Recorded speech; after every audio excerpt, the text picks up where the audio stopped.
¿Sabes cómo era el sector financiero en Perú hace unos años? Te lo humanizo un poquito. Un señor interno que probablemente usaría palabras complicadas para explicarte algo y el día en que tuvieras que verlo sería indudablemente un día amargo. Ahora, el que menos trata de ser amigo de sus clientes, con branding súper coloridos, con consejos de educación financiera para que les entiendas fácil, y prácticamente se volvió un joven cool que se hace notar. Pero esto no viene de la nada. Alguien tiene que hacer y ser parte de ese cambio y darle pie a los muchísimos otros que también son necesarios. Y hoy me emociona mucho tener a una persona que no solo fue parte de la transición, sino que sigue abriendo puertas para colocar el tema dinero sobre la mesa. Renzo Peche no solo ha trabajado en fintechs, startups de finanzas impulsadas por tecnología. No solo es papá financiero en redes, no solo es emprendedor y no solo es cofundador del primer festival de finanzas educativas en Perú, el FinanFan Fest, sino que es alguien cuyo propósito que el tema dinero, que nos va a acompañar por tantos años, se vuelva cada vez más natural. Y que sí tiene cosas que hay que aprender de forma técnica, pero que te entre la curiosidad por seguir el camino tú mismo y buscando esas respuestas, o esas dudas, en espacios como este justamente. Porque no te dije, él también tiene un podcast sobre finanzas. Pero ya, para no seguir spoileándote, te dejo con el capítulo de hoy. Y antes de continuar, hola, ¿qué tal? Yo soy Iris y bienvenido a este podcast en el que, sí, pero no, hablamos de dinero. Yo quería hacer este festival, yo lo hice en diciembre, pero yo quería hacerlo desde marzo, creo, sí, desde marzo o abril de ese mismo año. Pasa algo conmigo que a veces planifico mucho las cosas y soy bastante perfeccionista. Entonces, a veces eso hace que deje pasar mucho tiempo a actividades que quiero hacer. Mira, no quiero desviarme mucho del tema, pero con Papá Financiero pasó lo mismo. Me tomé como 9 meses para lanzarme a generar contenido. O sea, por eso Papá Financiero prácticamente es como mi hijo, porque me tomó 9 meses poder hacerlo. En el caso del primer festival fue algo similar. O sea, desde marzo, abril quería hacerlo. Pero yo creo que más allá de dejar mucho tiempo que se dé, creo que también es importante encontrar los momentos adecuados, ¿no? Yo, por ejemplo, en marzo tenía una comunidad bastante chiquita, ¿no? Algo de 5.000 seguidores, por ahí. Recién había comenzado, recién tengo un año haciendo contenido. Entonces, creo que también ha sido adecuado el momento. Fue un timing bueno, ¿no? Y obviamente también conocí a Ricardo, lo conocí en septiembre también. Entonces, creo que las cosas se dieron así por algo. Yo había visto... sí. Perdóname, es conocer a Ricardo lo que hace que como que ya te termines de decidir ya es ahora, o cuál es el momento clave. No fue tanto así. Yo estaba buscando con quién hacerlo. Y dije, pucha, quiero ver alguien que tenga la misma visión que yo, y tenga bastante energía. Yo cuando emprendo algo, tengo un proyecto, lo doy todo. O sea, así, todo. Me entrego así totalmente para que el proyecto, el emprendimiento o lo que se vaya a hacer se dé a uno. O sea, es lo que a mí me gusta. Entonces, es difícil encontrar socios. Es difícil encontrar personas que de repente coincidan o estén en tu misma sintonía. Y créeme que intenté durante los meses poder hacer con él, hasta que, bueno, conocí a Ricardo y le dijo, hay que tomarnos un café y hablar, charlar, conocerte un poco más. Yo había conocido un evento que nos invitaron y Ricardo me pareció una persona con bastante energía. Me transmitió mucha energía, lo vi con iniciativas y yo me considero una persona bastante creativa. Entonces, obviamente, poner en acción las cosas y las iniciativas van bastante bien juntas, ¿no? Entonces, me tomamos un café, le dije, oye, ¿sabes qué? Mira, muero por hacer esto, le dije. O sea, quiero hacer este primer festival de educación financiera en el país. Hay países que ya lo han hecho, sin ir muy lejos. Chile, uno de ellos, con el Finance Fest. En México tienen el Money Fest. Y me parece que en Ecuador o en Colombia tienen también su símil. y le dijo, oye, hay que hacer un evento acá, nos falta en Perú, o sea, la comunidad, creo que es importante empezar a juntar a la comunidad de educación financiera, a todos los educadores, es importante poder juntarlos a todos y empezar a hacer una gran comunidad, que es un poco mi propósito, que todos estemos muy conectados.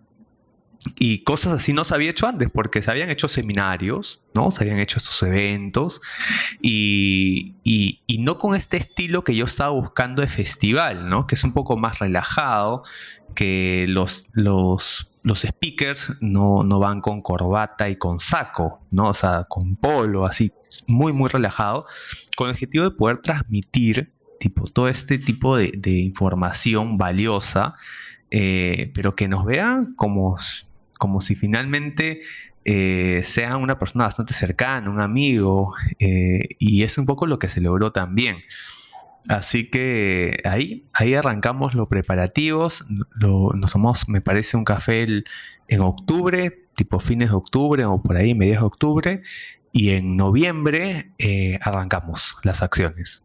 O sea, Oh, sí, fue un mes. más o Sí, menos rápido. O sea, yo que también estaba sí. un poco de evento, encontrar el lugar a un mes y algo, bien, o sea, pero como dices, el timing fue preciso. Sí, sí, sí, sí.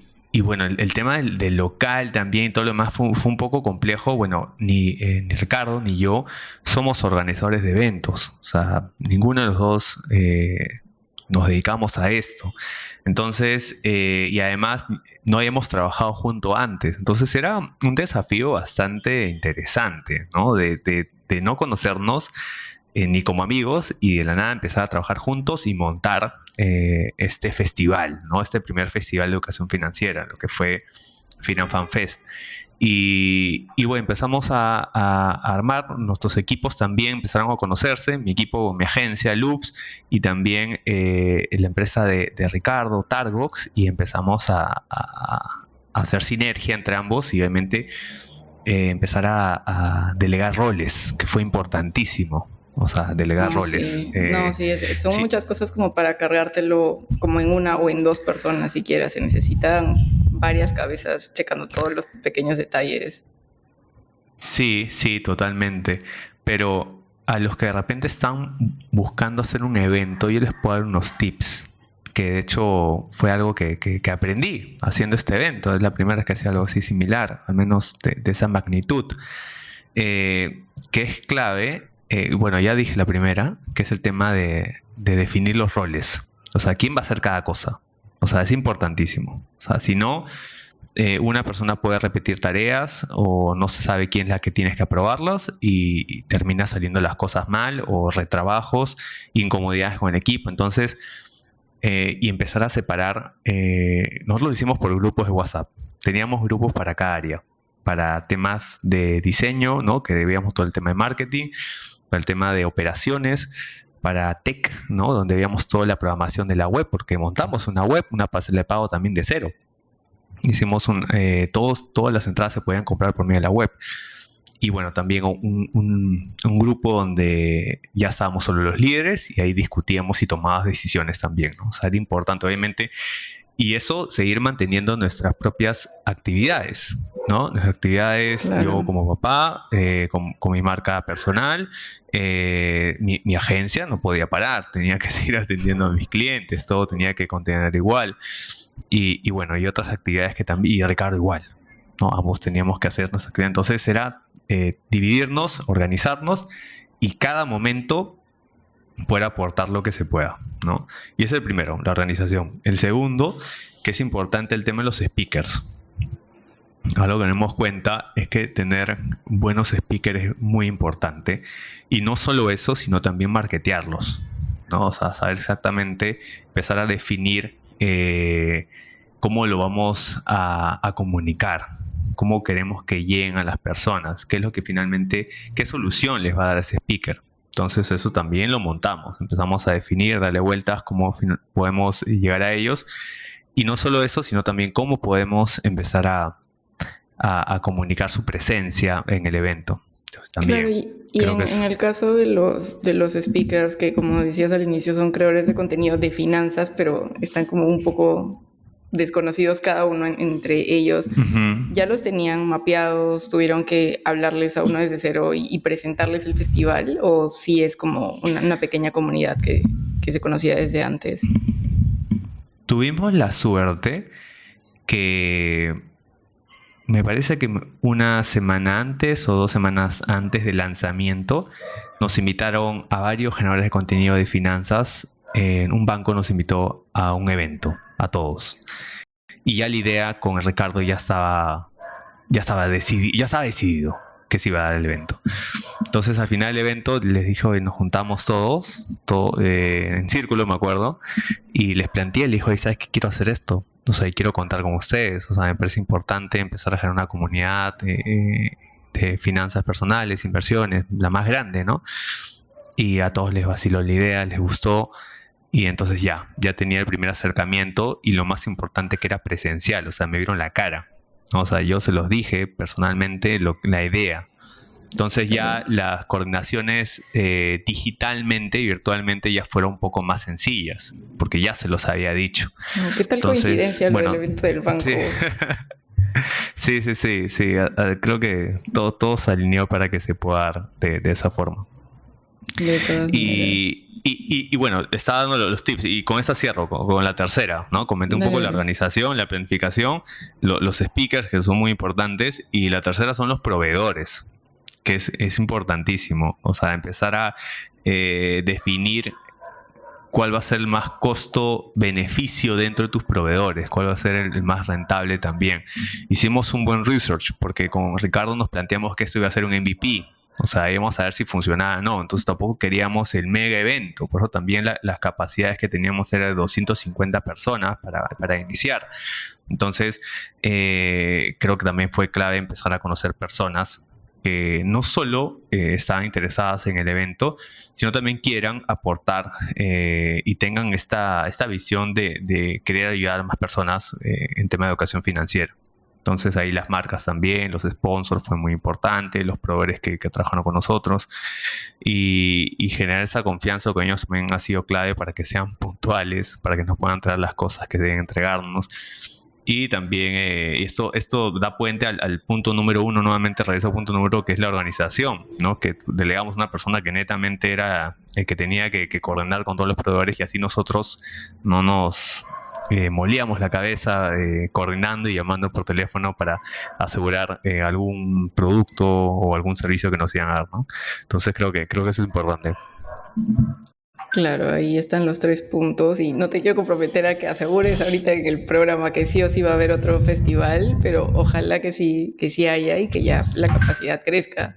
Y ahora... No, sí va a haber.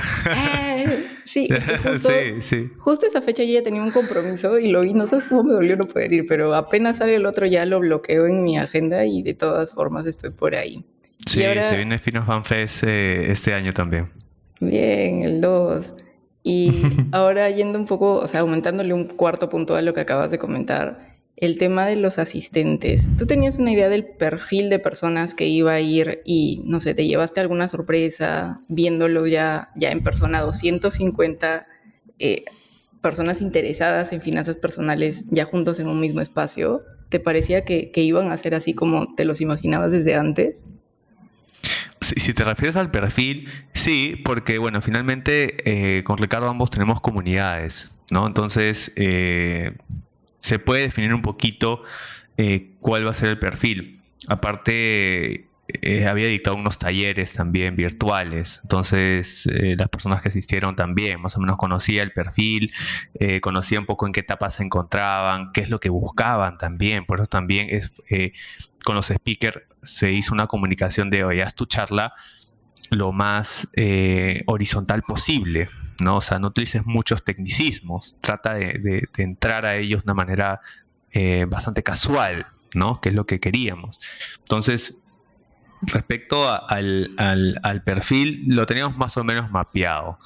Referente de repente a la cantidad, como cualquier evento, sí temíamos de que no se llene. Sí temíamos un poco de que no se llene, pero algo que le dije a Ricardo, hay que ser pacientes porque la última semana la gente va a comprar. O sea, hay que dejar la última semana, que pasa muchísimo en todos los eventos. Que los últimos días, inclusive el mismo día, se animan a comprar las entradas. Y fue lo que pasó. O sea, el mismo día en la mañana la gente reventando el WhatsApp queriendo entradas. Y ya, estábamos sold out. Ya no había entradas. Sí, no, eso es típico de el perfil peruano para asistir a eventos. Y ahora en ese tema de comunidades que me hablabas de etapas en las que se encuentran, más o menos, o sea, ¿cuál es justo la etapa que tú ves que las personas, como que en el momento en que están ahorita en la educación financiera en general, de tu comunidad, la de Ricardo y la de los speakers que asistieron al evento? O sea, te refieres al evento y a las comunidades o...? O sea, el perfil de asistente que me comentabas que sí lo tenían mapeado, más o menos, Ujú. ¿cuál es ese perfil en Mm. Desglosé? Sí, bueno, sabemos que era entre 25 a 35 años, más o menos estaba por ahí el grueso de personas que iban a asistir. Sabíamos que muchas de las personas ya manejaban sus finanzas, pero querían darle un upgrade. O sea, los que ya están manejando sus finanzas, hay un comportamiento o hay un patrón que buscan siempre darle o buscar nuevas alternativas o mejores, ¿no? Ellos saben que pueden mejorarlas. Los que ya están trabajando sus finanzas saben que pueden mejorarlas, saben que pueden darle algún plus. Entonces, estos espacios les ayuda a conocer un poco más, ¿no? No habían muchas personas que llegaron de cero, por ejemplo, ¿no? Que no sabían absolutamente nada. Yo me imagino que no ha sido casi nadie o muy poquísimas las personas. Y el otro perfil era de personas que estaban ya buscando dar paso a su primera inversión, que ese era otro perfil importante, ¿no? Que eran los que ya estaban buscando mejorar sus finanzas, y los otros perfiles eran los que estaban buscando dar el primer paso a su inversión. Y por eso hubieron varias charlas que hablamos sobre eso, de cómo dar estos primeros pasos de inversión o alternativas o plataformas.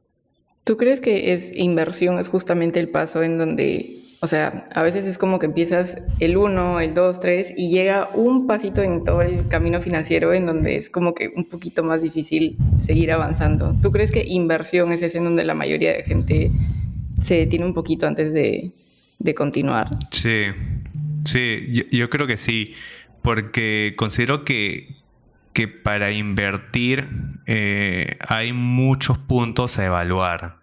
Eh, y una de ellas es la seguridad, la confianza que te pueda dar el broker o la plataforma de inversiones.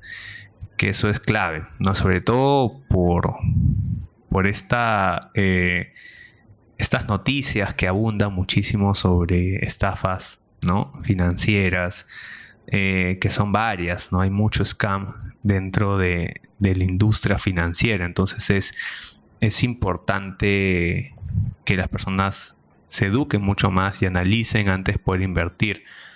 Además, porque choca con uno de los órganos más importantes del ser humano, que es el bolsillo. Entonces, es por eso que se frena un poco, ¿no? Prefieren a lo seguro, que es ahorrar, que no está mal, que está bien, que es el primer paso antes de invertir. Tú no puedes pensar en invertir sin antes haber ahorrado. No puedes saltarte ese paso, ¿no?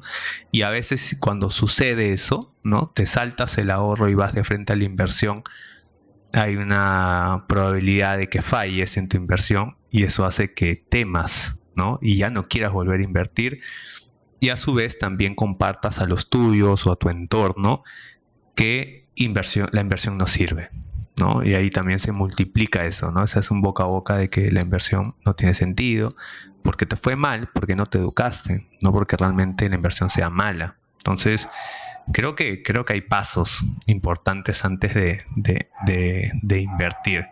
Y creo que todo arranca con los hábitos, que es clave. O sea, si es que no tienes hábitos financieros, no puedes ahorrar. Y si es que no puedes ahorrar, no puedes dar paso a la inversión también. Entonces, creo que sí, ahí la gente se atora un poco. Por ahí va de la mano. Y ahora yendo un poquito hacia como tu historia personal, no estoy segura y me corriges que tu primer como acercamiento, digamos, de trabajo hacia el mundo financiero fue en Cambista, ¿verdad? Eh, sí, sí, sí, sí. Ese fue Dentro del uno. mundo financiero sí fue cambista en el año 2018, me parece, que yo ya había trabajado en una startup antes y, y conozco a los fundadores. Estaban buscando, me acuerdo, asesoría, porque estaba con Verse Cambista tenía un año en ese momento, y los fundadores estaban buscando darle esa aceleración a su startup. Entonces llegan a mí, yo ya estaba trabajando en otra empresa, y les empiezo a dar algunos tips, ¿no? Que pueden empezar a hacer, a implementar. Y, y luego, después de unas semanas y tal, me escribe el CEO, Daniel, y me dice, oye, ¿sabes qué? No quiero asesoramiento, me dice, quiero que te unas al equipo, que trabajes conmigo. Y el reto era importante porque de hecho ellos estaban buscando expandirse a Argentina, entonces la propuesta me pareció bastante importante, además que yo ya estaba buscando otro sector, que estaba en el sector más de turismo, entonces migré al sector financiero y claro, Cambisa en ese momento recién estaban comenzando, había mucho trabajo por hacer. Entonces, desde estructurar el área, empezar a definir roles, empezar a construir una estrategia de crecimiento.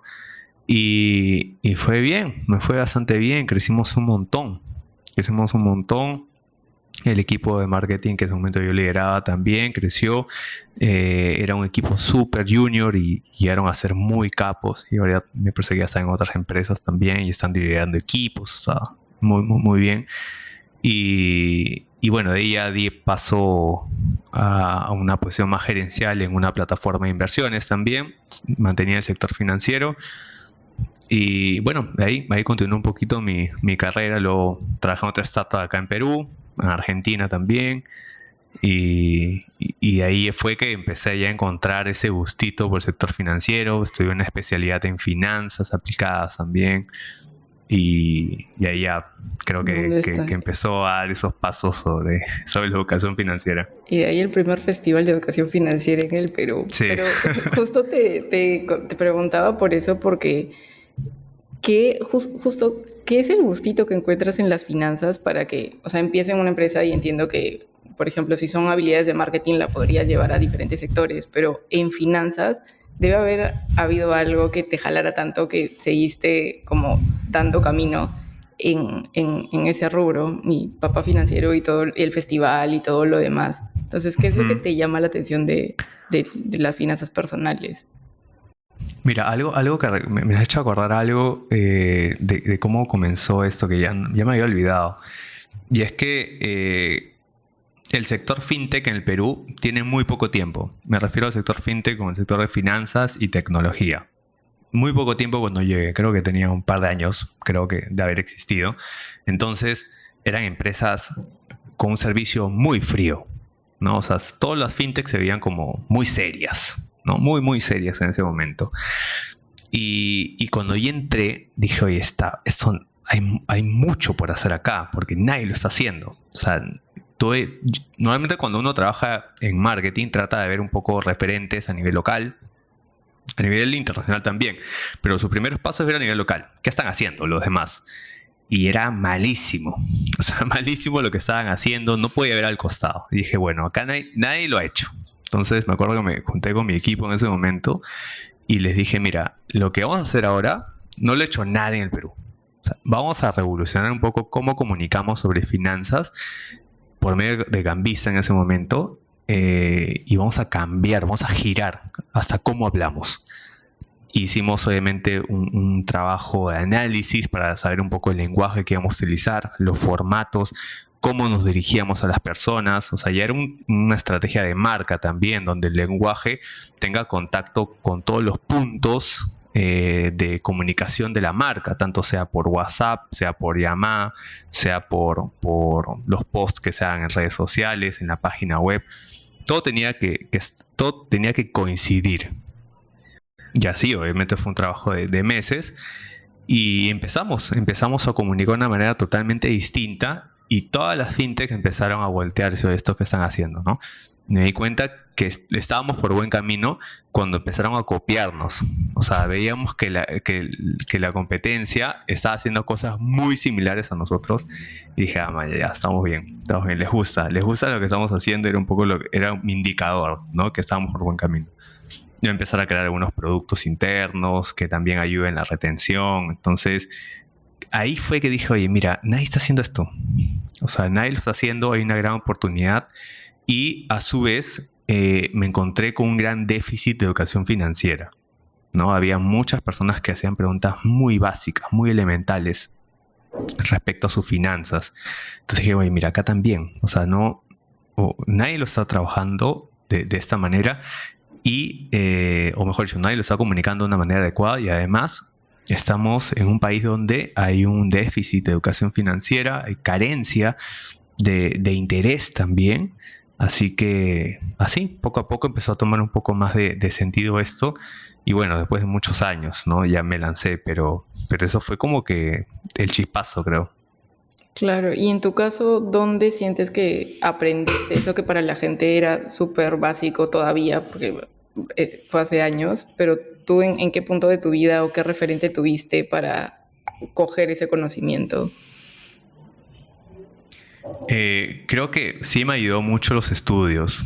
O sea, la especialidad que llevé en finanzas me abrió mucho conocimiento. Tenía profes muy capos, era un programa de especialización que duró 6 meses y tocaron temas desde contabilidad, finanzas corporativas, finanzas básicas, inversiones también, hablamos sobre inversiones, cómo poder evaluar una empresa, varios temas muy importantes.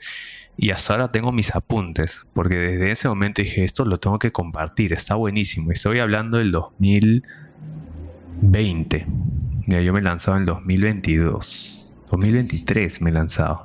Sí, 2023, mira. 2020 apunté un montón de temas y ahí empecé a leer un poco más de libros sobre finanzas personales y todo lo apuntaba. Es más, tenía los nombres, los temas que iba a hablar. Desde 2020 tenía los temas, decía, en algún momento utilizar esto. Y tengo una nota, solo la tengo, que he hecho ya el papá financiero, ya lo he exprimido un montón, pero todavía me quedan varias ideas. Y ahí empecé a apuntar todo. Y dije, pucha, qué tanta información. O sea, que empecé a compartirlo con parte de mi entorno. Algunos sí, claro, dominaban estos puntos. Y empecé también a entender eso, porque me acuerdo que cuando hablaba con gerentes financieros o con los gerentes y hablaban de estos temas, yo no los entendía. O sea, yo no entendía lo que estaban hablando. O sea, lo hablaban tan rápido y como mi tema era marketing, dije, bueno, no tengo por qué entender esto, ¿no? Me imaginaba que no tenía por qué entenderlo. Y ahora ya, pues, o sea, no es que sea súper experto, pero sí, claro, es un tema que me apasiona, que me gusta y poco a poco sigo entendiendo más las cosas, ¿no?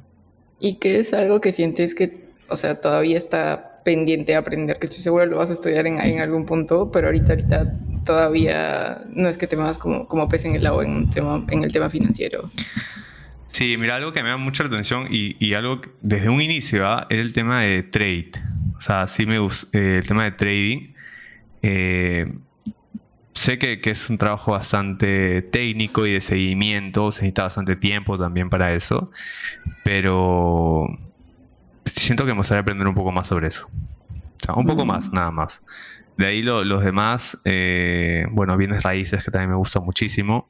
Sé que hay mucho más por explorar en bienes raíces, es un mundo bastante amplio, hay mucho por descubrir todavía referente a ese tipo de inversión, que también me encantaría más adelante poder especializarme en eso, ¿no?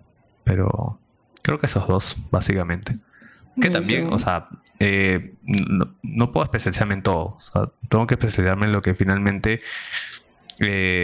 a mí y a mi familia nos va a ayudar y también dos que me pueda ayudar a compartir estos conocimientos que hago día a día, ¿no? Entonces creo que son dos puntos que me gustaría profundizar un poco más, que de hecho están dentro de mis planes este año.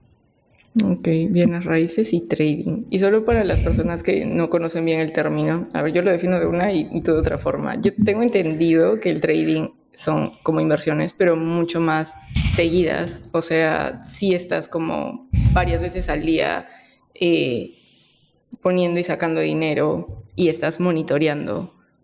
A ver, esa es mi forma, o quizás estoy equivocada, pero la tuya. Sí. En resumen es eso, o sea, es un análisis bastante técnico, ¿no? O sea, que necesitas una estrategia bastante concreta para poder operar en los mercados bursátiles, ¿no? O sea, trading se puede aplicar tanto no sé, pues en acciones, por ejemplo, en commodities también, ¿no? Hay varios tipos que se puede aplicar. Pero sí, estoy siguiendo unas cuentas que me parecen bastante interesantes que hablan sobre eso. Pero lo que sí sé es que necesita bastante tiempo. Entonces el tiempo ahorita es un factor limitado. Entonces tengo algunos desafíos este año, entonces todavía un poco complejo mantenerme o al menos dedicarme a eso. O sea, eso sí, no me veo, al menos ahora, no me veo dedicándome a eso. Pero en algún momento lo el tema del bienes raíces sí es lo que sí me jala. Sí, de hecho, en un momento lo haré. Con cuentas demos al menos, pero lo haré. Está bien. Y ahora llegando así a la parte de papá financiero, es que como buen marquetero debes saber que cuando una persona le pone un nombre, ¿cómo sería? ¿Cómo lo diría? Un nombre que no es el propio de la persona es porque tienen elementos que al toque te jalan. Y el primer ejemplo que se me viene a la cabeza es Misias pero viajeras, que nada más de escucharlo sabes que trata de viajes a bajo costo y ya está. Claro. Y en tu caso, ¿qué tanto te ha marcado la paternidad en este caso para ser papá financiero? ¿O cómo así nace la idea? Sí, fue un tema también que tuve con mi esposa antes de lanzarlo, porque vi que, bueno, primero que no sé si llamarlo dominio, o bueno, el nombre de la cuenta estaba libre, nadie lo tenía en ese momento.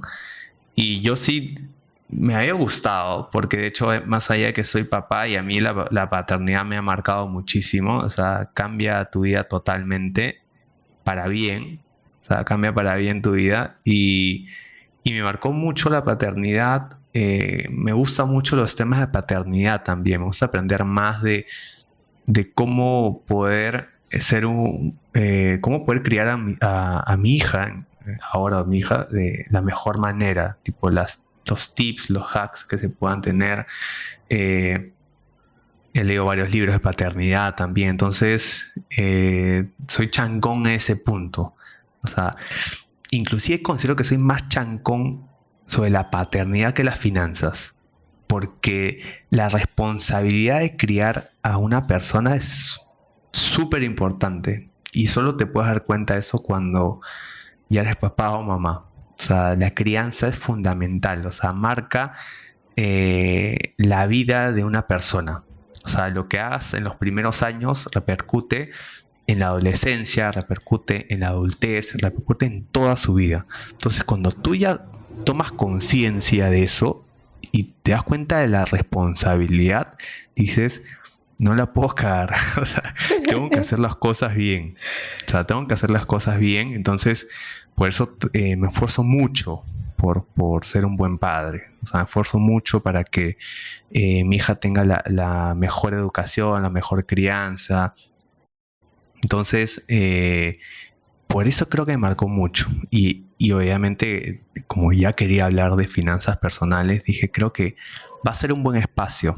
Va a ser un buen espacio para poder educar financieramente como le enseñara a mi hija pequeña, ¿no? Como si le hablara a mi hija pequeña, así con esa sencillez, con esa facilidad, con esa paciencia que le hago a mi hija, exactamente esa misma esencia lo voy a transmitir en Papá Financiero, ¿no? Y es lo que hago hoy en día. O sea, la gente me escribe por DM cosas, inclusive que las comparto por historias, ¿no? Entonces igual, ser bastante pacientes con las respuestas, muy empático, porque entiendo que pueden ser temas bastante nuevos. Entonces con mi hija igual, ¿no? O sea, a mi hija le puedo decir, oye, no agarres ese juguete, es hora de comer, y lo agarra, ¿no? Entonces, explicarle, tomar la paciencia y decir, mira, ahorita no es momento, ¿te parece si primero comemos y luego jugamos?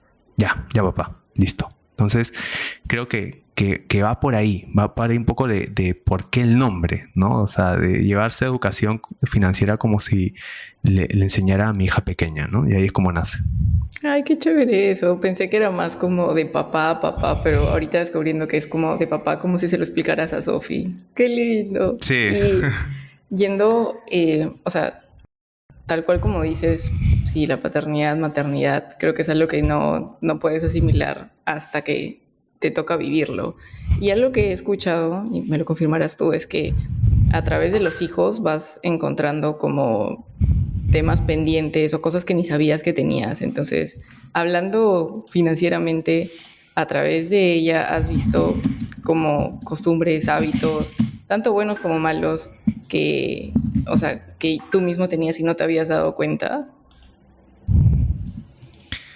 Sí, sí, claro. O sea, me ha aportado muchísimo mi hija también. O sea, en muchos hábitos. Desde saber organizarme mejor, porque claramente cuando empiezas a tener hijos, el factor tiempo es un poco complicado, ¿no? Es un poco, pero no es difícil. Entonces, a saber separar también espacios para mí, ¿no? Que es importante. O sea, separar espacios para mí, a eso me refiero, por ejemplo, a mí me gusta hacer deporte. Es un espacio donde yo lo separo para mí. O sea, yo salgo a correr, salgo a hacer natación y lo hago solo, ¿no? Entonces es un espacio para mí. Entonces también que yo mismo tengo que hacerme esos espacios, ¿no? Entonces, saber que si antes me levantaba, no sé, pues a las 7:30 de la mañana para hacer mis cosas o mis actividades, ya no me puedo levantar a esa hora, tengo que levantarme poco antes, ¿no? Para que pueda llegar a esa hora al menos más activo y pueda dedicarme tiempo no solo a mi hija, sino también a mi esposa. También tengo una esposa, entonces tengo dos roles en mi casa, ¿no? De papá y de esposo. Entonces, y las dos necesitan la misma atención. Entonces, eh, creo que es importante saber de priorizar lo que tú quieres hacer, no dejar de lado también tus espacios y los hábitos, que también es importante, que todavía sigo desarrollándolos, pero creo que sí, me ha aportado mucho mi hija, sobre todo el, el saber lo que es el amor de un padre. O sea, creo que es distinto. O sea, amar a una hija o un hijo es un amor distinto al de un esposo, una esposa, o el amor que pueda tener hacia mi madre o a mi papá también, ¿no? Entonces, conocer ese amor es increíble. O sea, es increíble ese amor de protección, de ese amor incondicional que se tiene a los hijos es increíble. Entonces creo que desde los hábitos hasta conocer el amor, creo que ha sido dos claves importantes dentro de mi vida, ¿no? Eso. ¿Y ya está aprendiendo poquito a poquito de finanzas o todavía? Sí, claro, ya, desde muy chiquita. Desde muy Eso. chiquita ¿Cómo tienes así juegan? ¿Cómo le enseñas? le compramos una caja registradora. Entonces le estamos enseñando, bueno, ya lo ha aprendido, de hecho, el tema transaccional. Ya sabe comprar, y ya sabe recibir su vuelto, ya sabe que se puede pagar con tarjeta de crédito también. Y estamos tratando de introducir el hecho de que el dinero no llega de la nada, ¿no? No son como juguetes, sino que llega bajo un esfuerzo también, ¿no? Igual está muy chiquita todavía para poder relacionar eso, pero al menos esto básico transaccional ya lo he aprendido, ¿no? Y bueno, temas matemáticos que también cada vez que podemos, ahorita sin presiones todavía, lo está aprendiendo también y le gusta, lo hacemos jugando, creo que es importante no perder, ¿no? Que ellos todavía son niños, están jugando, o sea, no tienen todavía ninguna responsabilidad financiera, pero sí algunos conceptos muy elementales, sí los aplicamos jugando y ella se divierte un montón. Claro, es que tal cual como decías hace un rato, en esos primeros años, hablando de dinero, le puedes generar como que sí, el dinero no llega de la nada, hay que cuidarlo, pero es una relación horizontal o como una relación de miedo con el dinero porque lo vayas a perder. Y ahorita Sí, viéndolo desde, como desde el lado de hijo, tú como que cómo así creciste en tu familia o qué mitos, creencias asociaste al dinero cuando estabas chiquito. No sé si de la edad de Sofi, pero niño. Sí, creo que si hablo de finanzas, en mi casa la primera persona que me viene a la mente es mi mamá. Mi mamá es la que administraba el dinero entre la casa y mi papá lo aceptaba muy abiertamente. Mi papá sí decía, tu mamá es la que administra el dinero, todo ingreso que se da lo recibe tu mamá. Entonces, mi mamá en almuerzos o en espacios hablaba mucho del ahorro. Hablaba mucho del ahorro y siempre manejar sus cuentas claras. Que creo era también importante. Que hablaba mucho ella también ama de casa, ella no trabajaba. Mi papá sí, era el que traía el Sustento dinero a la casa. económico. Entonces, sí. Y ella tipo siempre trataba de mantener todas sus cuentas muy transparentes. Y de ahorro, creo que también era importante. Yo no entendía mucho sobre el ahorro en ese momento, pero ella hablaba con una naturalidad sobre el ahorro que yo al menos percibía que era bueno. No sabía para qué iba a servir, pero ella ahorraba, ella ahorraba para cualquier momento. Entonces, inclusive cuando a mí me daban propinas también, porque de hecho algo que me voy dando cuenta es que cuando somos niños tenemos varias fuentes de ingreso, ¿no? No sé, puede ser Ratón Pérez, ¿no? O las mesadas que nos dan los papás, los abuelos, los tíos, los padrinos. Entonces, los niños tienen una gran diversificación de ingresos. Entonces, es importante también, obviamente, cuando mi hija empieza a crecer, a poder ordenar eso, ¿no? Y me acuerdo cuando a mí me pasaba eso, todo le da a mi mamá. O sea, esa mentalidad de ahorro también. Y mi mamá lo guardaba en un cofrecito, ¿no? No sé si te acuerdas, antes las mamás, abuelas tenían esos cofrecitos, ¿no? Donde guardan sus aretes y Claro. todo. Y mi mamá ahí guardaba todo. No, guardaba todo lo que ingresaba, todo lo que me daban de propina. Ahí lo guardaba, ¿no? Entonces cuando había algo que podría necesitar, no sé, algún juguete o algún polo o un gorro, no sé, lo que sea en ese momento, o incluso una salida al cine, ¿no? Tipo sacábamos el cofrecito y decíamos ya, hasta yo le decía, no, ya yo invito mañana. Entonces, creo que eso es lo único que me llevo. Ya mi mamá de muy, muy grande, yo le enseñé a invertir, por ejemplo, ¿no? Yo ya le dije cuando tenía buenos ahorros, hizo algunas ventas de propiedades y todo. Aprendió a invertir y ella también muy curiosa. Hoy quiero aprender un poco más y ahí empezamos a charlar sobre temas de inversión, pero ya de grande. Mi mamá empezó, pucha, está hablando hace poco también, hace un par de años nada más. Y porque claro, solo se había quedado en tema del ahorro y nunca quiso dar un paso más. Por el lado de inversión, por el lado de emprendimiento sí emprendieron, pero ellos les fue mal. Emprendieron un restaurante con mi papá y ninguno de los dos había emprendido antes, no sabían cómo manejar un negocio y quebraron a los pocos meses. También fue una pérdida dolorosa para mi familia en ese momento, porque habían invertido una gran cantidad de dinero y bueno, al final lo perdieron casi todo.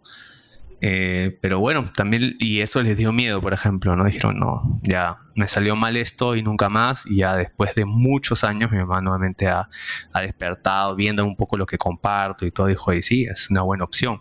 Y esa era la idea.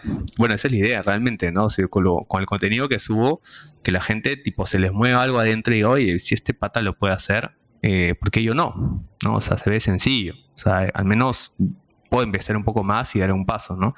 Entonces, porque obviamente los formatos en redes sociales son muy cortos. A veces me gustaría explayarme un poco más, pero hay que solo compartir la carnecita, lo que finalmente pueda ayudar a poder hacerlo, ¿no? Claro, pero para eso está el podcast, que sí te permite que subas hasta 3. He visto Sí, podcasts de sí, sí, 5 sí. horas. No sé cómo mantienen ese tiempo, Wow. pero existe, por si tienes algo más que decir. Y de hecho, la historia de tus papás me parece bien linda, o sea, porque creo que la educación de los hilos familiares es como inspiradora de, wow, quiero ahorrar como me enseñó mi mamá, como vi que esto salió mal y ahora yo no lo quiero hacer. O en tu caso, que vi que fallaron, no que fallaron, sino que las circunstancias no se dieron para que el emprendimiento como funcionase. Y ahora tú también eres emprendedor, entonces con Loops. Entonces, ¿cómo, o sea, hay algo de ese aprendizaje que tú hayas dicho, ya, yo vi que quizá esto puede estar mejor, mejor, mejor, y ahora yo voy con todo a este proyecto, o cómo así te animas a pesar de tener esa referencia no tan buena de Ujú. un fallo en un emprendimiento, a lanzarte con todo? Sí, bueno, es que yo trabajo desde muy joven. Yo trabajo, creo, de los 15 años, más o menos. Entonces, sé lo que es el mundo laboral desde muy joven, porque obviamente mi familia no es que tuviera mucho dinero, inclusive tenía algunas carencias en algunas temporadas, es de clase media, entonces claramente tipo habían algunas carencias en algunos momentos y dije, pucha, yo quiero generar más ingresos porque quiero, no sé, comprarme algunas cosas, eh, y, y ahí empecé a trabajar desde muy joven, empecé a tener mi propio dinero y siempre tipo, he sido muy curioso para ver un poco cómo funciona cada cosa. Entonces, cuando empecé a trabajar, trabajaba en empresas muy chiquitas, ¿no? Mi primer trabajo fue de auxiliar en una agencia de publicidad de BTL, por ejemplo, ¿no? O sea, llevaba las mochilas de las activaciones que se hacían en diferentes lugares, ¿no? Y, y siempre veía cómo funcionaba eso, me parecía bastante interesante cómo podían montar un negocio. O sea, y ahí a unos años emprendí mi primera empresa, que era una productora de eventos. Algunas universidades o marcas que querían hacer eventos, principalmente asociados a fiestas, lo hacían conmigo. Entonces trabajé eso por un año más o menos y de ahí dejamos de tener clientes. Yo tampoco le metí mucho tiempo porque ya había empezado a estudiar y mis papás obviamente estaban enfocados de que ya, oye, deja esto de lado, termina mejor tus estudios y luego si quieres emprendes de nuevo, ¿no? Entonces aparte era como un hobby, no es que lo haya tomado tan en serio. Y bueno, se cerró la empresa, dije no más, se acabó. Y luego, muchos años después, cuando ya estaba trabajando en unas startups, sí me di cuenta y empecé a conocer la inestabilidad laboral que existe, ¿no? Empezaron a hacer algunos recortes en las empresas que trabajé y dije, oye, esto me puede pasar en cualquier momento, ¿no? Entonces no puedo depender de un solo ingreso. O sea, si yo me quedo ahorita sin trabajo, mis papás me van a poder mantener relativamente, pero no con el estilo de vida que yo ya estaba llevando en ese momento. O iba a ser un dolor de cabeza para mis papás también, ¿no? Será una u otra. Entonces dije, pucha, no, esto no puede continuar así, tengo que empezar a buscar una fuente de ingreso adicional. Y así es como nace mi primera agencia. Yo no era Loops, era otra agencia, pero que estaba orientada más en consultorías, tipo asesorías, más o menos por ahí está asociada la agencia. Me asocié con una persona que trabajaba conmigo en ese momento y los dos estábamos enfocados en tener un resguardo, ¿no? Por si pasa algo, un seguro, era nuestro seguro. Si es que, no sé, había un recorte personal o había una crisis económica, tipo ya sabíamos que teníamos esta otra fuente de ingresos. Así que, bueno, después de unos años ya nos separamos, teníamos visiones distintas y ahí es cuando nace Loops, que es una agencia de growth marketing.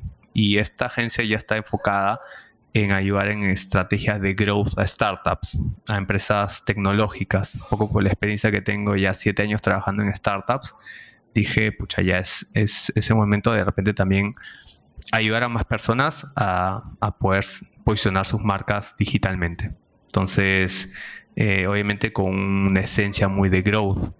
Y así es como nace Loops. Comenzamos con, bueno, esta empresa sí es 100% y aquí sí ya no tengo socios. Ya creo que me dejó bastantes aprendizajes las sociedades antes, pero dije, bueno, esto sí necesito lanzarlo solo, ya sé un poco el camino que debo seguir y aprendí bastante. Y bueno, ahí fue que decidí emprender con Loops. Hoy somos ya 10 personas. La apertura hace muy poco, de hecho, tiene menos de un año que aperturé Loops. Sin embargo, como experiencia del equipo, que de hecho muchas personas que me acompañaron a la otra agencia también llegaron, se mantuvo un poco el seniority dentro de la agencia, ¿no? Que son personas que han trabajado en startups, en agencias de medios, en agencias creativas. Entonces, eso como que le da un toque distinto a Loops por estos conocimientos o estos skills, ¿no? Distintos y estos perfiles hacen que los clientes que trabajan con nosotros se lleven una experiencia bastante amplia de lo que es la publicidad digital, ¿no? Entonces, ese es un poco un pequeño resumen de Loops, y la verdad es que este año también tenemos metas bastante ambiciosas referente al negocio, y bueno, poco a poco esperando de que Dios nos acompañe también, se puedan dar. Eso. Ah, no sabía que no era tu primera agencia. Hay como dos antes de ahí. Y hablando Sí. de aprendizajes, aparte de lo de los socios, ¿qué sientes que en las otras dos experiencias como que hacías, no salió muy bien y ahorita justo para Loops ya has cambiado, ya has ajustado? Sí, y es un poco lo que te comentaba hace unos minutos, que es que cuando yo emprendo un proyecto soy muy apasionado. O sea, soy una persona bastante apasionada. Entonces, cuando de repente no encuentro un poco esa misma sintonía, siento que no le están dando la misma prioridad que yo le doy a las cosas.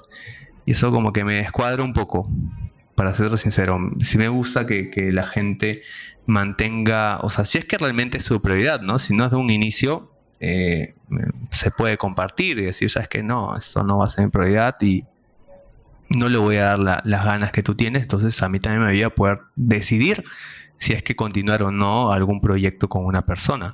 Entonces, en estos dos emprendimientos como que no tuve esa mano, ese brazo que me hubiera gustado. Sin embargo, sí me llevé muchos aprendizajes de otros puntos, desde liderar equipos, desde poder conocer y poder escoger mejor a mis proveedores, también procesos de retención, de seguimiento con los clientes, comerciales también, estrategias comerciales que hoy en día me sirven muchísimo. Entonces, creo que sí es eso, y cuando fundé Loops dije, pucha, no, ya aprendí exactamente lo que se debe hacer. Ahora en este momento no necesito a nadie, al menos. Sí, necesito gente en equipo que sepa hacer sus cosas, y es un poco como se dio. O sea, tengo gente muy capa hoy en día en el equipo, liderando cada área, cada producto. Entonces creo que hasta ahí voy bastante bien. Ok, y algo que me da curiosidad preguntártelo, la administración, hace un rato cuando me contabas que llevaste el máster en finanzas, viste finanzas empresariales. ¿Qué similitudes, diferencias o qué tan lejana está del manejo de las finanzas personales? ¿Qué conocimiento tendría uno que adquirir para poder, si es bueno manejando las personales, hacer el salto, si quieres ser emprendedor, a manejar las empresariales? Sí, creo que, bueno, si hablamos en términos bastante básicos, sí hay bastantes similitudes, ¿no? Obviamente, para tus finanzas personales necesitas conocer 4 conceptos básicos, ¿no? Que también ocurren en las empresas, que son tus ingresos, tus gastos, tus activos y tus pasivos, ¿no? Entonces, eso también ocurre igual en las empresas. Entonces, eso es como el ABC de las finanzas. Si tú ya conoces esos 4 conceptos en tus finanzas personales, va a ser mucho más sencillo que tú puedas desarrollar una estrategia financiera, ¿no? O sea, y lo puedes hacer. En el tema empresarial, sí, obviamente eso es importante, pero también está ligado al tema contable, ¿no? Que también es un tema muy importante en las finanzas de una empresa. Saber exactamente cómo poder administrar tu patrimonio. Y aquí sí hay decisiones que se tienen que tomar en conjunto también, ¿no? Entonces eso hace un poco también compleja la situación, ¿no? En tu finanzas personal tienes tú el control, ¿no? Tú tienes el entero control de lo que pasa con tus finanzas, de cuánto gastas, de cuánto cuánto vas a generar de ingresos también. Tú puedes controlar si es que puedes recibir o no otros ingresos, o decidir ampliar o diversificar tus ingresos, o empezar a invertir también. Está en tu control poder hacerlo, ¿no? En cambio, en las finanzas de una empresa sí, normalmente estas decisiones se tienen que tomar en conjunto. Muchas veces no se toman las mejores decisiones también. Entonces, creo que hay algunas diferencias, pero si es que partimos de esta ABC de las finanzas, podemos encontrar algunas similitudes. Va, o sea, sí está interesante que en muchos casos sí se parecen, pero hay una habilidad blanda, por lo que mencionas, que es como que esencial que tengas si es que vas a emprender o vas a invertir en un negocio, que es el trabajo en equipo y compartirlo. Y que quizá, me dirás si me equivoco, pero sí, claro, hay que tener capital, hay que tener dinero, pero quizá igual o incluso un poquito más importante que eso es saber administrarlo. Y como dices, no siempre se van a tomar las mejores decisiones, pero la cosa es que estés abierto a escuchar justo a las personas en que confiaste para sumarlas en tu equipo. Sí, sí, sí, sí. Y obviamente en las finanzas empresariales hay muchas decisiones de por medio, ¿no? Hay muchas decisiones. El mercado también influye muchísimo, ¿no? El mercado influye mucho, influye también qué tan buena gestión comercial tienes dentro de la empresa, ¿no? Planilla, bueno, hay muchos puntos, ¿no? Las finanzas personales sí, bueno, si es que lo comparamos con las empresariales, son mucho más sencillas, son mucho más fáciles. O sea, tienes que conocer estos 4 conceptos, hacer una estrategia, un plan financiero y al menos poder apegarte lo máximo posible a tu plan, ¿no? También entendiendo de que la vida no es lineal, ¿no? O sea, entonces, como la vida no es lineal, hay sus caídas, hay veces que estás arriba, veces que estás abajo. Con las finanzas pasa exactamente lo mismo, ¿no? O sea, tus finanzas también están abajo, están arriba, acompañan cómo va tu vida. Entonces, eso también es importante que la gente que está buscando llevar mejor sus finanzas personales lo entienda. A veces son un poco rudos con uno mismo, ¿no? Porque claro, encuentran referentes en redes sociales o en otros canales que dicen, oye, me gustaría a un día llegar como él, pero también tienen que entender de que hay caídas y hay subidas, así como las tengo yo también. Entonces, pero la idea es que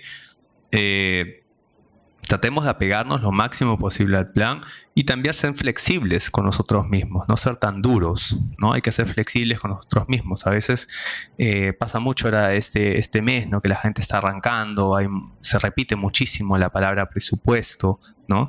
Y es importante entender que no me gusta mucho decir esta palabra presupuesto porque a veces suena muy serio, ¿no? Suena muy técnico, hasta suena muy aburrido también, ¿no? Porque la gente tiene que tomarse el tiempo a hacer un presupuesto y a veces la gente no sabe cómo hacerlo, entonces lo procrastina o lo deja de lado también. Entonces hay que tratar de ver un presupuesto como un plan, un orden, ¿no? que vas a realizar para tu vida y además que pueda ir acompañado a tu estilo de vida, ¿no? A veces la gente cuando arma su presupuesto, tipo dice ya, no voy a viajar este año, ¿no? Y el año pasado ha viajado como 10 veces. Entonces le gusta viajar aparte y se plantea de que este año no va a gastar en viajes. Entonces, claramente al primer mes va a patear el tablero y decir, no, al diablo con mi presupuesto, voy a seguir la vida. Entonces, ese es el problema. Sí, Tienes que apegarte a tu estilo de vida también. Sí, o sea, esto lo leí en el libro de La psicología del dinero, que si bien el dinero es dentro de todo matemático y es exacto y puede ser racional, pero las decisiones que tomamos con él son más emocionales muchas veces y no tienen, o sea, aparentemente no tienen sentido, pero vienen del corazón y te nace hacerlo. Y como decías, o sea, sí, presupuesto, desde el nombre de pre, que te anticipas, suena que es como muy, muy cerrado y muy exacto. Y tanto en las empresariales como en las personales hay que poder como, tal cual como lo que dices, ser flexible. Y yo quiero aumentarle un otro tipo de finanza, ya un poquito para ir cerrando, que son, en este caso, las finanzas paternales. Entonces, me imagino que tu presupuesto, obviamente, tuvo modificaciones una vez que nace Sophie, pero ¿qué, o sea, aparte de, digamos, la comida, salud, me imagino que son gastos que se incrementan con la llegada de una nueva personita? ¿qué gastos o recortes en tu presupuesto o tu manera de sentarte a hacer tus finanzas, cómo se ha modificado eso a partir de ser papá? Bueno, sí, cambia regular, cambia regular las finanzas, hay muchos temas que considerar, más allá de obviamente lo que todo papá te va a decir que va a hacer, no sé, pues los pañales, por ejemplo, ¿no? Que sí demandan un gasto, pero creo que algo que también mueve muchísimo son los espacios de entretenimiento, que hoy en día hay más espacios para niños, o sea, me refiero, no sé, pues en centros comerciales o, no sé, pues salidas campestres o cualquier tipo de entretenimiento que hoy ya está adaptado a niños muy chiquitos también.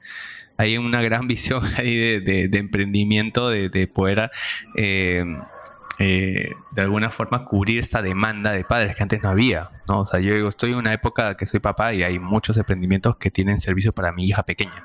Entonces, creo que eso es algo que sí me movió un poco entender, porque es importante la recreación del niño. O sea, es importante que experimente, que cursee, que salte, que toque, entonces que conozca nuevos lugares. Entonces, claro, para mí como papá, o sea, yo soy una persona bastante hogareña, entonces yo soy feliz, no sé, frente a mi laptop avanzando mis cosas o viendo una película en la cama. En cambio mi esposa no, mi esposa sí es más de salir, de buscar nuevas actividades y es un poco lo que he ido aprendiendo en el camino, de ser un poco más flexible en eso, ¿no? O sea, no sé, salidas que puedes costar un poco caras, pero que finalmente eh, hace que mi hija se divierta, hace que finalmente nosotros como matrimonio también nos conectemos. Entonces, es algo que lo he venido aprendiendo en los últimos años, ¿no? Entonces, insisto eso que a veces no son tan baratas las salidas, son un poco caras, ¿no? Porque ahora somos tres, entonces ahora mi hija también está comiendo igual, ¿no? No como un adulto, pero igual hay que comprarle sus cosas también. Entonces, eh, pero lo entiendo, lo acepto también y sé que es para el bien de la familia en general, así que no, no me hago mucho problema hoy en día por eso. Y es un poquito como fluir, tal cual como dices, no ser tan cerrado. Y me imagino que aprender un par de tips en el camino. Hay un video tuyo que sí me sorprendió mucho, que era cómo entretener a tu hijo en un avión por 10 soles.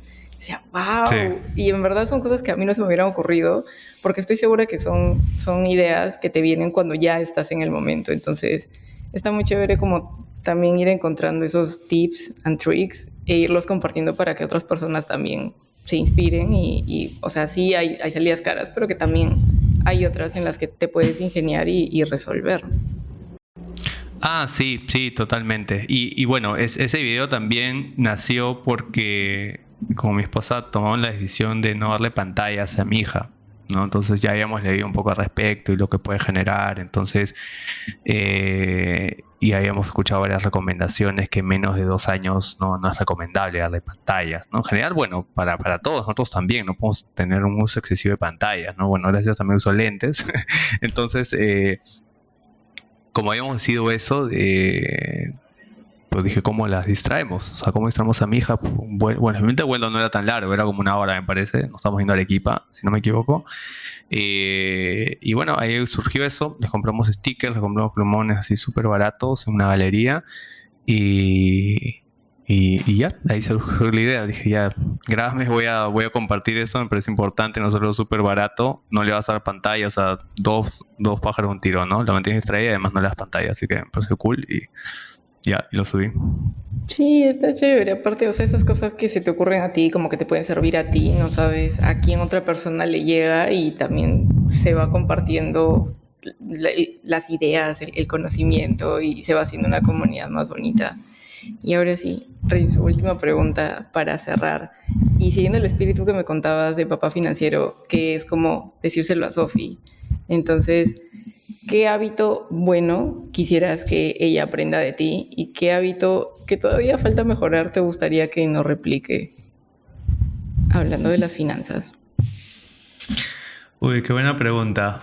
No me lo he planteado mucho ahora, pero Creo que algo que me gustaría que replique es que busque siempre nuevas oportunidades de ingresos. Creo que me parece importante que mi hija sepa eso, que no dependa de un solo una fuente de ingresos, sino siempre trate de explorar nuevas, ¿no? Que trate de ver otras alternativas. Creo que parece algo importante. Y algo de repente que no me gustaría que financieramente haga. Hoy me he vuelto un poco estricto en eso, pero algo debo tener algo. Algo que no. Bueno, suelo gastar un poco últimamente en cosas tecnológicas. No sé, este micro, por ejemplo. Me he comprado otras cositas de audio. Voy a comprarme en unas semanas un nuevo equipo de iluminación.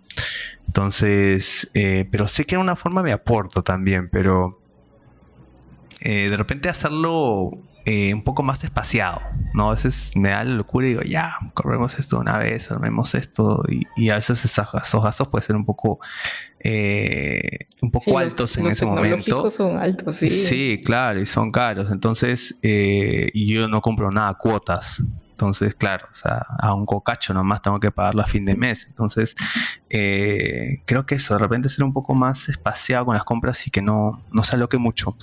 Ojalá, va a ser un poco difícil de repente para ella, porque su mamá también suele comprar cosas sin mucha planificación, pero bueno, igual debo tener otras, que no me las he pensado bien, pero sí, debo tener otras cosas que debo mejorar definitivamente. No me considero el mejor en estos puntos, ¿no?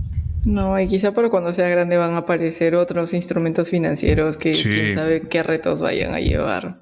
Pero eso va a seguir avanzando. Y ya, ahora sí para cerrar, ¿dónde pueden seguir tu contenido? Bueno, estoy en Instagram, en TikTok, como Papá Financiero. Y también tengo mi podcast que los invito a poder escuchar. Tengo episodios ahí interesantes también, que se llama Finanzas en Sencillo, que lo pueden encontrar en Spotify y en Apple Podcasts. Eso. ¿Y algún mensaje final, una novedad? Esto va a salir más o menos en marzo, pero si no, sí. Ah, wow. Sí, Si es en marzo, entonces ya salió un proyecto que voy a lanzar esta semana que se llama Cuentas Claras.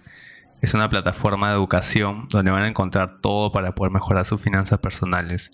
Desde talleres, cursos, mentorías, no sé, desean mentorías sobre finanzas personales, desean mentorías sobre inversiones.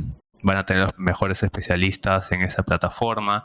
Obviamente un blog con artículos de mucho valor y otras sorpresitas también dentro de la plataforma. O sea, va a ser un espacio donde vas a tener de todo en un solo lugar. Y eso, entonces ya en las notas del capítulo, ahí voy a estar dejando el link para que puedan ir a checarlo. Y sí, el link es cuentasclaras.p. Igual lo comento por acá, cuentasclaras.p. queda, ahí pongo el enlace para que nadie se confunda. Y ahora sí, voy parando esto.